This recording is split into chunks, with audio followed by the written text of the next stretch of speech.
Hello everybody, and welcome back to This Week in Halo. We are now 34 days away, just over a month from the massive Halo reveal that will show us the future of the franchise. We're getting really close. I haven't done a news video like this in a little while, but with Halo Reach's 15th anniversary, an X343 developers Unreal Halo game, as well as a brand new community feature, I'm talking Halo 2 Forge, I figured it was a great day to do one. We even have a Helldivers 2 Halo update, Battlefront 2 on the Reach engine, and Halo officially is now looking for a new chief of staff. We've got a really good video lined up today, so let's get into it. So first up today, we have Forge in Halo 2 by Rejected Shotgun. That's right, Forge. In just one day, and yes, this is a work in progress, you'll be able to spawn vehicles, weaponry, scenery pieces, and even be able to grab and move them around. The coolest thing is, since this is a mod, all of the moddable creations Rejected Shotgun has made, mainly the Halo 2 scarabs, will be placeable on the maps. The man is giving the tools, quite literally, to the community so then they can create the experiences. Want large open scale maps? Go for it. Want a small arena with light vehicles? You can do that too. I know I say this a lot, but you guys keep commenting it, so I'm going to keep mentioning it. Xbox players and even PC users should be able to experience this in a modded custom games browser. This browser would allow you to download and play unique maps and modes on the fly. The longevity this would provide for both PC and Xbox would give the collection a self-sustaining ecosystem. If I ever get the opportunity to ask a developer about this, this is something I'll be sure to ask. In any case, once this is available, I'll definitely try it out. Another banger creation by Rejected Shotgun. Next up today, we have new job hirings at Halo Studios. 3 brand new roles have just been listed. One is a senior software engineer, one is a senior graphics technical artist, and one is a brand new chief of staff. The chief of staff role is a massive position, as even the description reads, run the show behind the scenes, own the studio's rhythm of business, ROB, including leadership meetings, studio-wide meetings, project reviews, and planning cycles. It is a massive role that needs big shoes to fill, as it's basically running the day-to-day operations of the studio. You need to ensure that teams are collaborating, working together, and it even involves, and I quote, be the head of the studio's go-to partner, serve as a trusted advisor and sounding board on everything from goals and priorities to industry trends. I also noticed the position seems to talk about being the bridge between Halo Studios and Microsoft, so you'd have to deal with all of those high-level executives and their opinions all day. Truthfully, the role seems like it would have a high degree of stress no matter how you spin it. What I'll say to that is best of luck to whoever picks up the position. Moving on from that, we have Halo Battlefront, and I've covered this mod in the past. The views on it always absolutely pop off, which says volumes to the quality, but the mod is reaching its next major milestone. The team has made the decision to move to the Halo Reach engine from Halo 3's. This warrants many improvements, mainly visuals and particles, but also with the mod is a brand new HUD, Battlefront 2 style ship space combat, and every single map has seen improvements. This mod, I swear, is going to be a must-see for Halo fans, and it's always one of my favorite things to play. From vehicles to blasters, it's like a hybrid of both titles. You have the Halo vehicles, you have the Star Wars vehicles. The blasters all have their iconic noises, and this is just a complete tangent, but it always surprised me that Microsoft never gave a smaller, passionate team a small budget to craft specialized Halo experiences and/or campaigns. People would love this kind of thing, even if it's only similar to Helldivers 2 in size. Speaking of Helldivers 2, and we actually save Reach. No,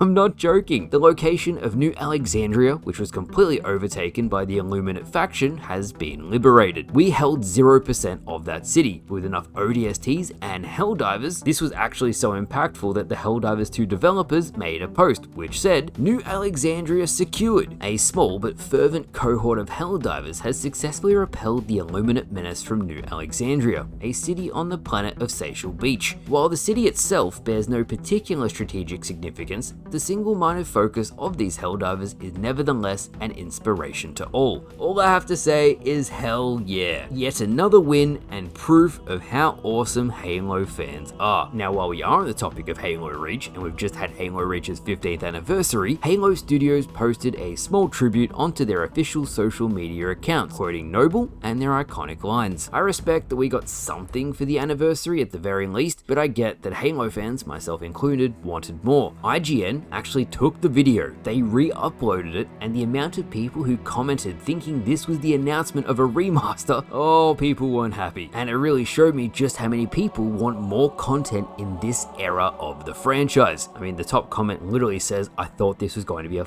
remaster." I've said it time and time again. People are hungry for new Halo games and content. This just makes it even more obvious. As for older Halo content in general, and this is kind of like a PSA, a public service announcement, I kind of get the feeling we won't be getting anything new outside of mods and or community creations now that the developers have moved on to Unreal. It's bittersweet in a way, as I see so much potential with the Master Chief Collection and really all of the older games. I also know that the community, the Halo community, given the opportunity, would collectively work to put out really amazing things. Quick side note, I was reading through the comments on the IGN re-upload of the Halo Reach tribute video, and one comment actually took my notice. It said, "Rest in peace 2007 to 2012 game dev mindset / pipeline. You will be missed." And the reason why this is important, and the reason why I'm saying that, is that they miss how often games used to release in cadence. 2007, Halo 3, 2009, Halo 3 ODST, 2010, Halo Reach, 2012, Halo 4, 2014, Halo MCC, 2015, Halo 5 Guardians. When I list those games off, you can see how often they used to release. I didn't even include Halo Combat Evolved Anniversary or Halo Wars in that list, so you can see how often games used to release. I'm also not talking about the quality of, say, Halo Combat Evolved Anniversary or Halo 5 Guardians, just merely pointing out, for better or worse, how often we used to get new games. I hope one day we get more than one title every 4 to 5 years. With that out of the way, the last thing I'll say about Halo Reach this week is that the Firefight maps from the game have been ported into Halo 3 ODST. ODST to me has the superior Firefight in my eyes, so if you are a fan of Halo PvE and you've been itching for something new, this might be something to check out. Finally today, and I've been nailing these segues, we have Halo ODST in the Unreal Engine by an X343 developer no less. His name is Kaleb. I'll have his full portfolio linked in the description, but what you're watching on screen is a walkthrough of Mombasa's streets where you have to unravel the mystery of what came before. Audio logs, skulls, the nighttime raining noir atmosphere. It's all present. We always talk about whether Unreal will look like Halo, and this looks great. Kaleb has also included the visor mode, which will illuminate nearby objects like vehicles, enemy vehicles, points of interest, and more. Something really cool is that if you manage to find and pick up the skull, well, you'll see how it looks on screen now. I'm not sure exactly what the effect would be described as, but I definitely thought it looked awesome. Kaleb really put a lot of effort into the atmosphere here, from the rain, the nighttime aesthetic,